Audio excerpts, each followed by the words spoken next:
Ain't trippin', ain't trippin', right? Something alright. Jimmy Major. You glitch when I look too close, like something you don't wanna show. You freeze when I ask too much, like you don't want me to know. You feel so real, but now I see through the code. I think I broke whatever illusion you wrote. Started noticing patterns, things you say and repeat. Same tone, same timing, like you stuck on the beat. Yeah, you pause before you respond. Like you loading a line, and every answer's too perfect, like it's not even mine. I used to ignore it, now it's all that I see. You don't feel like a person, you feel programmed to me. Still look good in my arms, still say all the right things, but the closer I get, you don't feel like the same. Not the same. I stay quiet, watch closely. You move different when you don't notice me.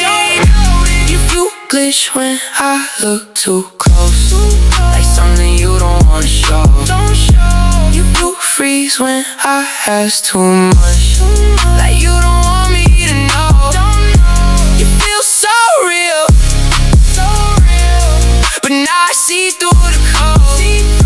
I think I broke whatever illusion you wrote. I've been losing sleep again, trying to piece it all together. Every time I get aware, it just make it feel worse.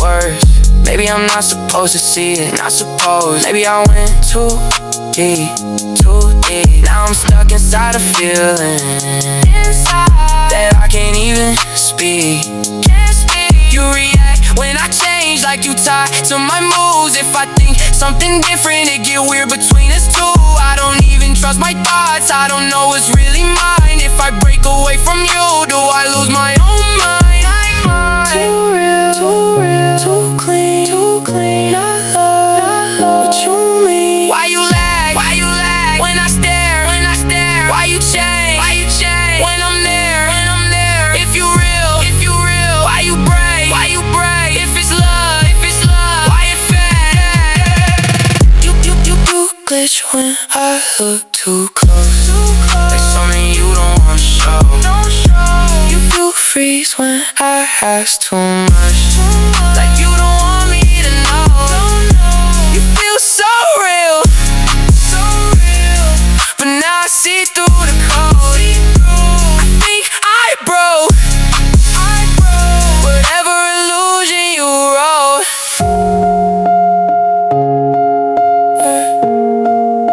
I wish I ain't see it. I was happy you're gone. Now everything glitching, even my mind. What happened on the morning of March 23rd was not a coincidence. It was not the result of brilliant market analysis or exceptional timing or some extraordinary reading of geopolitical signals. What happened that morning was, in the view of some of the world's most experienced financial minds, one of the most brazen acts of financial exploitation ever connected to the office of the President of the United States. And to understand why that statement carries the weight that it does, you need to understand exactly what happened, in the exact sequence that it happened, with the exact numbers that the data shows. Let us begin with the context, because nothing in markets happens in isolation. On Saturday, March 21st, President Donald Trump posted a message on Truth Social threatening to, in his own words, obliterate Iran's power plants if Iran did not reopen the Strait of Hormuz to international shipping within 48 hours. The Strait of Hormuz is one of the most strategically critical choke points on the planet. Approximately 20% of the world's entire oil supply passes through that narrow passage every single day. When a sitting United States president threatens military action that could close or destabilize that corridor, markets respond. Oil prices rise, stock markets grow nervous, defense contractors gain, energy futures reprice almost instantly. This is exactly what happened over that weekend. The world was pricing in the real possibility of an expanding Middle East war, and every major financial institution on the planet was adjusting its exposure accordingly. And then, 2 days later, everything changed. On Monday morning, March 23rd, at exactly 6:49 in the morning, New York time, something extraordinary appeared in the oil futures markets. In a single 60-second window, approximately 6,200 futures contracts on Brent crude and West Texas Intermediate oil changed hands. The notional value of those contracts was $580 million. $580 million in 1 minute. On a Monday morning with no scheduled economic data, no Federal Reserve speakers, no earnings releases, and no publicly available news that could rationally explain a move of that magnitude. To understand how abnormal this was, consider the baseline. Over the previous 5 trading days, the average number of contracts changing hands during that same 60-second window each morning was approximately 700 contracts. On this particular Monday, that number jumped to 6,200. That is nearly 9 times the normal volume. In 1 minute, with no public explanation. The trades were short positions. Whoever placed them was betting, with $580 million in exposure, that the price of oil was about to fall dramatically, not gradually, not over weeks or months, but immediately and sharply, because short-dated futures contracts of this size only generate the kind of returns that justify the risk if the price moves quickly and decisively in your direction. But that was only one part of what happened at 6:49 that morning. Simultaneously, on the Chicago Mercantile Exchange, $1.5 billion worth of S&P 500 E-mini futures were purchased. $1.5 billion.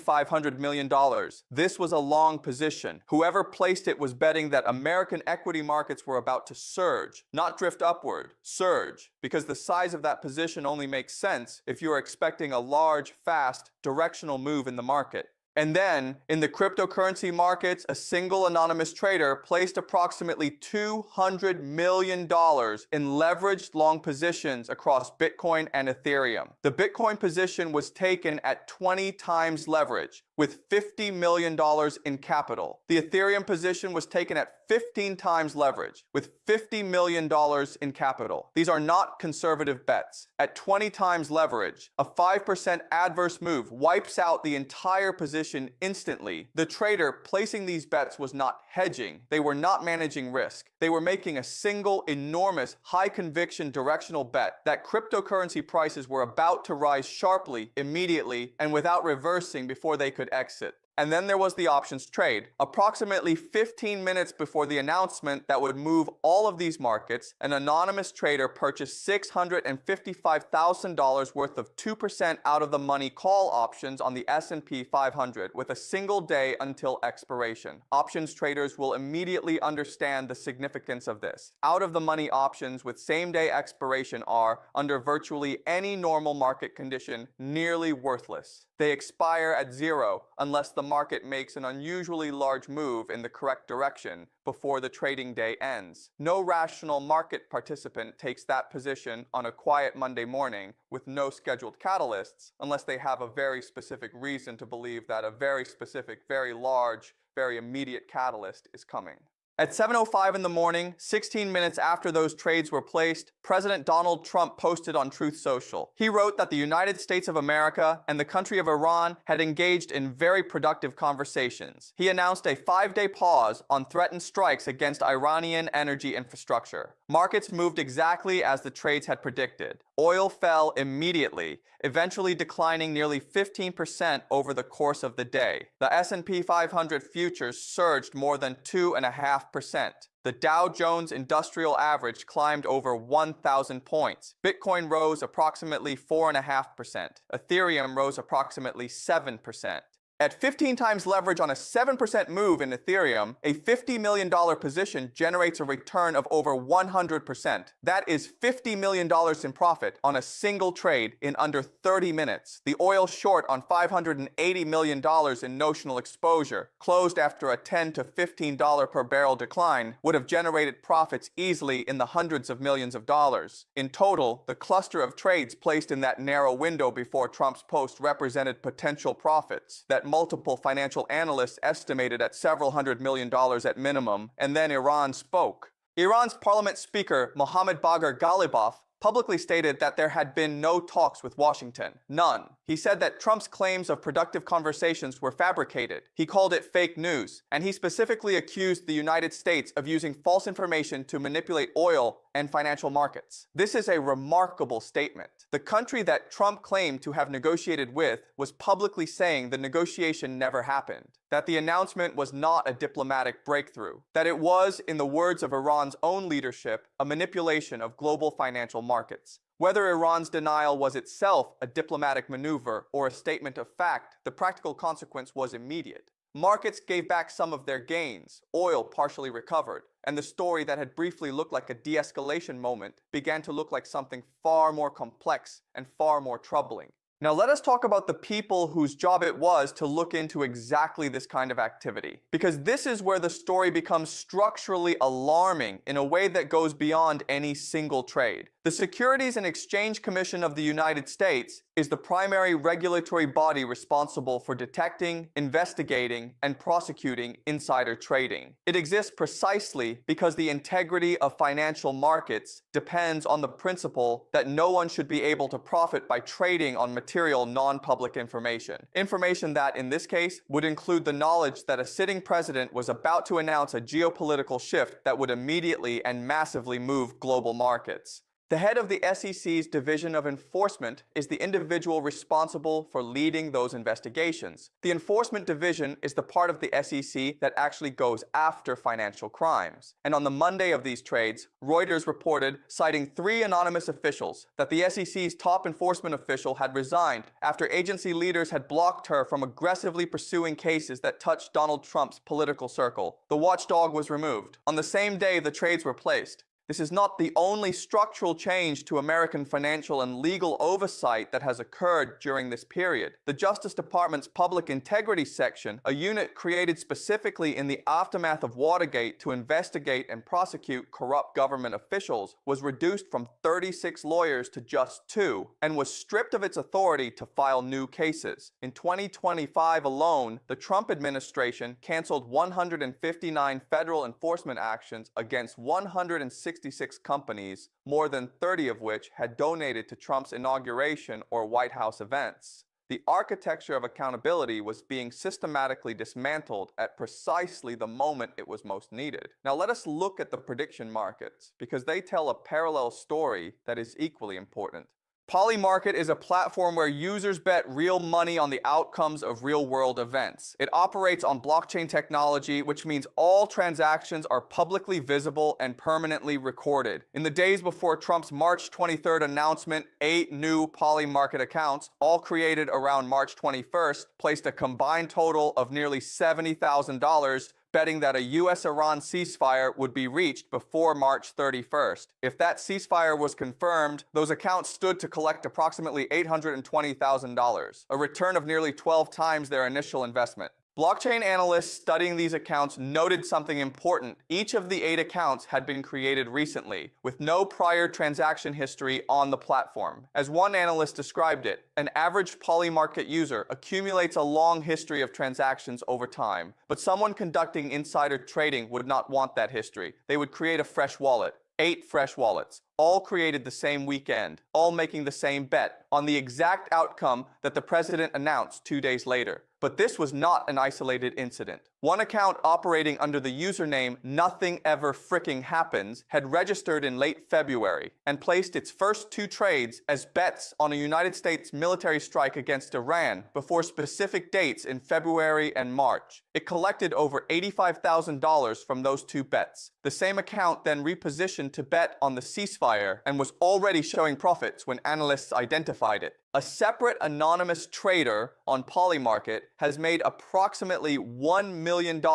through a series of highly precise bets on the Iran war, going back to 2024, with a documented accuracy rate of approximately 93%. 93% accuracy on geopolitical events that professional intelligence analysts with access to classified information struggle to predict with anywhere near that reliability. Another account, operating under the name Magami Man, made $600,000 by predicting not just that the United States would strike Iran, but predicting the exact timing of that strike down to the specific window in which it occurred. And before the Iran situation, a nearly identical pattern appeared in connection with US military action against Venezuela. Someone bet over $400,000 that the United States would take military action against Venezuela. Days later, the administration announced exactly that. The pattern is not one event, it is a sequence, and sequences do not form by accident. Now let us hear from the people who have spent their careers studying markets, because their reactions to this data are significant.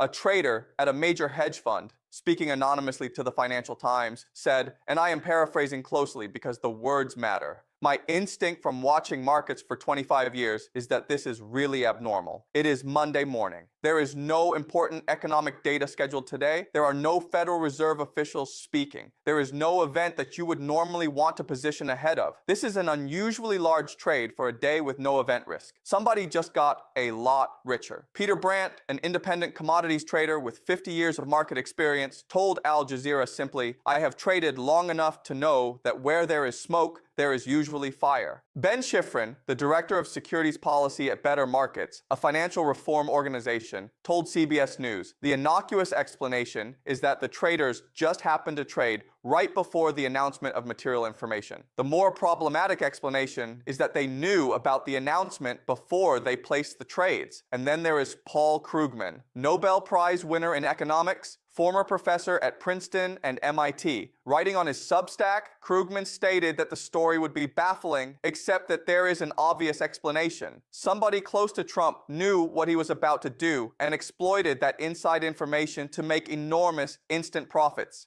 And then Krugman went further. He wrote, and this is the statement that reframed the entire discussion: "We have another word for situations in which people with access to confidential information regarding national security, such as plans to bomb or not to bomb another country, exploit that information for profit. That word is treason. Treason, not fraud, not market manipulation, not financial misconduct. Treason. From a Nobel laureate in economics. That is the gravity of what is being alleged here." And Krugman's use of that word was not rhetorical. It was analytical. Because there is a dimension to this situation that most coverage has not adequately addressed. And it is arguably the most serious dimension of all. If individuals with access to non-public government decisions are trading on that information in futures markets, they are not only committing a financial crime, they are making the intentions of the United States government readable by anyone watching those markets in real time. If you are an adversary of the United States and you know that a cluster of unusually large, perfectly timed trades in oil and equity futures consistently precedes major American foreign policy announcements, you can now monitor financial markets as an intelligence source. You can read American military and diplomatic intentions through the behavior of anonymous traders hours before those intentions become public.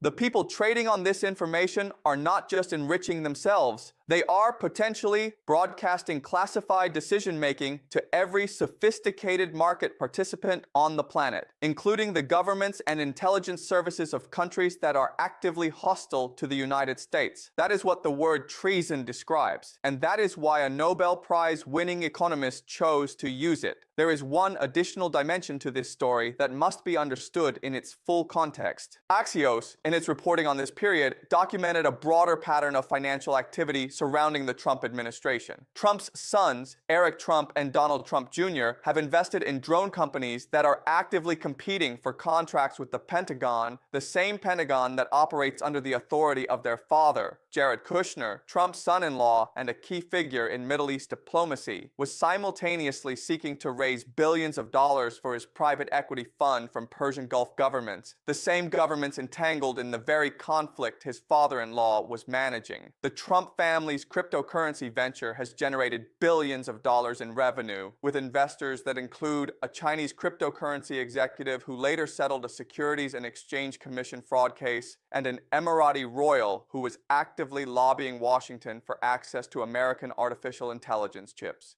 Across 2 presidential terms, Trump has granted clemency to more than 70 donors, allies, and associates convicted of fraud, including at least one who received a pardon after his family donated $3,500,000 to a Trump-aligned super PAC. No single one of these facts, taken in isolation, constitutes proof of the insider trading alleged in connection with March 23rd, but they form a pattern. And patterns in financial investigation are precisely what regulators are trained to look for. They are trained to look for them because financial crimes rarely announce themselves with a single transaction. They reveal themselves through repetition, through consistency, through a body of behavior that, taken together, points in a direction that random chance cannot adequately explain. What we are left with is this. On Saturday, March 21st, the president threatened war. On Monday, March 23rd, at 6:49 in the morning, $1.5 billion was bet on rising stock markets. $580 million was bet on falling oil prices. $200 million in leveraged cryptocurrency positions were opened, all of it in a narrow window, on a day with no public news to justify any of it. 16 minutes later, the president announced peace. Markets moved exactly as the trades had predicted. Iran said the peace announcement was fabricated. The head of SEC enforcement had already resigned after reportedly being blocked from pursuing Trump-connected cases. 8 brand new prediction market accounts had already positioned themselves on the same outcome days earlier. A trader with a 93% accuracy rate on Iran war predictions kept winning. Another account called Magami Man had already collected $600,000 predicting the exact timing of an Iran strike. A Nobel Prize-winning economist called it treason, and the White House called it baseless. The facts in this story are not in dispute.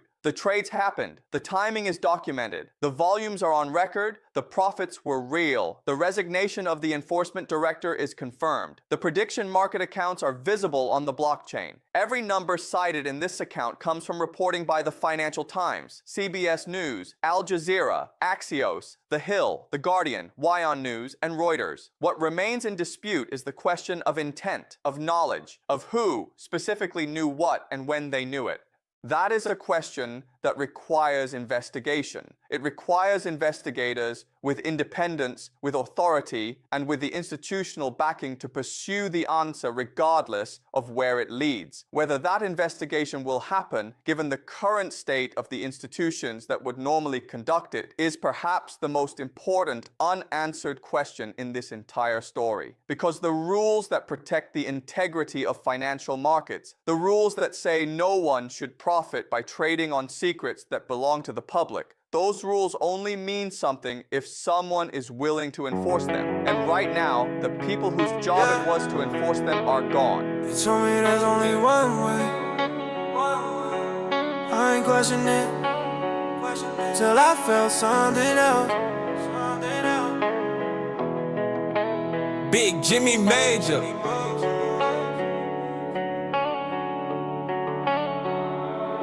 They said one way, now I only feel you. They said don't change, but I had to see through.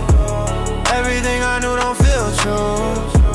Now it's just you, just you. Used to follow what they told me, never asked what it showed me. Stayed inside of the lines, never crossed, never tried. But you came like a new wave. Felt it, couldn't move same. Everything that I knew before don't feel solid no more. Now I'm stuck in between what I was and what I feel. Tryna hold on to both, but only one feel real. They said one way, now I only feel you. They said don't change, but I had to see through. Everything I knew don't feel true. It's just you, just you, just you. You don't sound like what they say. You don't feel what's in my head. You just feel like sunrise, even if it break the rules I read. Now I'm questioning everything. Who to trust, what it really mean? If it's wrong, why it feel like true? Why it feel like it's meant for me? One voice, so loud, drown out the crowd. Maybe truth ain't what they told. Maybe true what you hold. Maybe true what you feel. When it hits you in your soul. Now I'm locked into this. Ain't no switching back again. Once you feel that one thing, everything else just pretend. They said one way, now I only feel you. They said don't change, but I had to see through. Everything I knew don't feel true. Now it's just you, just you.